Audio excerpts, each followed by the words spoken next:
But more Republican candidates are starting to criticize the former president, such as on things like Ukraine, COVID, and his praise of Kim Jong-un. Do you expect those attacks of Trump to pick up, particularly when you and I are just talking about this gap in numbers? Absolutely. And that's because all the other candidates are going to try to draw some sort of contrast with the former president to try to tell voters, hey, look, this is where I stand on this issue. I don't think former President Trump is in the right space and from the right perspective on this issue. So this is, again, going to be trying to draw a contrast with that front runner to sell personal policy platforms and perspectives to voters to try to get them on board. And you know, and I know that over the weekend it was announced that the Republican National Committee announced strict new limits on who can participate in the first 2024 presidential primary debate. And it seems to favor the former president in the way they've set up these new rules. Can you talk about the rules and what they mean for long shot candidates like Governor Hutchinson out of Arkansas? Yeah, well, essentially what these rules are, and I'm not going to bore you with the exact specifics of the numbers, but there are a number of fundraising thresholds and then polling thresholds. So in terms of the polling, candidates need to have either 3 national polls, they poll at least 1%, or 2 national polls where they have 1% and then 1 state poll. And then there are a number of unique contributions and then contributors from specific states and thresholds to reach that to get on the debate stage. Now, look, former President Trump is the front runner. He's been raising money for a while. We've been seeing him lead in all these polls. It's going to be easier for a candidate like him to qualify. But then when you talk about those lower tier candidates, there's still plenty of time for them to qualify.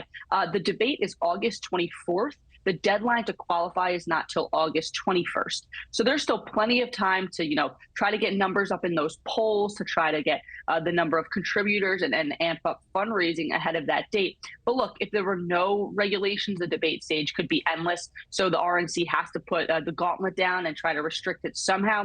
It's going to favor Trump because he's the front runner right now and he's leading in polls and he's doing really well in fundraising. So that's just the nature of the game. But for some of these lower tier candidates, they still have plenty of time to sort of amp up their efforts to get on that stage. Mychael, one more question for you before I let you go. I, for one, am impressed with the diversity of the field. I think we have to recognize the age differences amongst the candidates and the ethnic diversity amongst the candidates, right? We have like 4 or 5 people of color actually bidding for that GOP nomination. Do you expect more Republicans to launch presidential bids, or have we seen everyone that you think will throw their hat into the ring?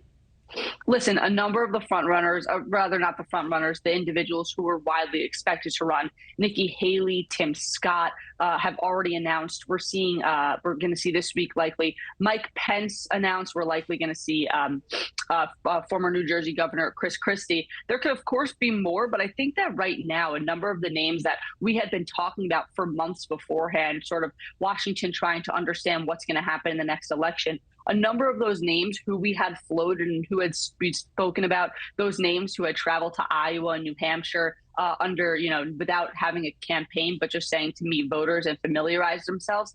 A number of those candidates have already jumped in the race. Of course, it's possible for more to come in. Again, we are still very far out from Election Day 2024, but most of the big names, I think, are in there right now. Mychael, last question for you, less than 30 seconds. Do you expect Mr. Biden's age to continue to be a punching point?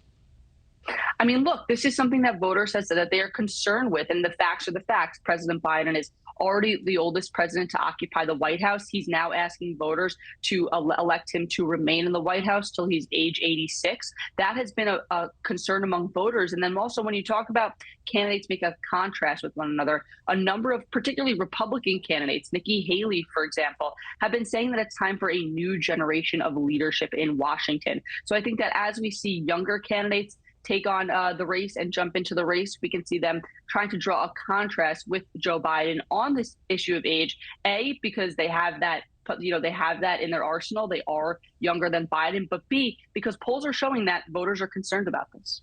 Mychael Schnel, once again, I love talking to you about this stuff. Mychael Schnel, thank you so much for joining me this morning. Thanks for watching. Go to newsnationnow.com to find NewsNation in your cable lineup. And don't forget to click the red subscribe button below to get more of NewsNation's fact-based, unbiased coverage.